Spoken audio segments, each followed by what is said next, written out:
With all the years of CAD engineering, how can dead not fix the ST3 hull? Maybe it's just too small. Guys, it's not about whether they can fix it or not. They're already working on the replacement.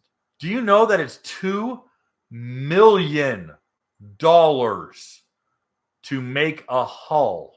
A mold. It's $2 million. They are married to the ST3 hull at minimum 3 more years. At minimum. They are married to that. Hey guys, thanks for hanging out.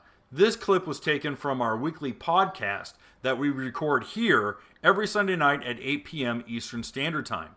If you want to watch the whole video, you can go to the Watercraft Journal's YouTube channel, go to playlists, and then click on live sessions. You're going to see it there.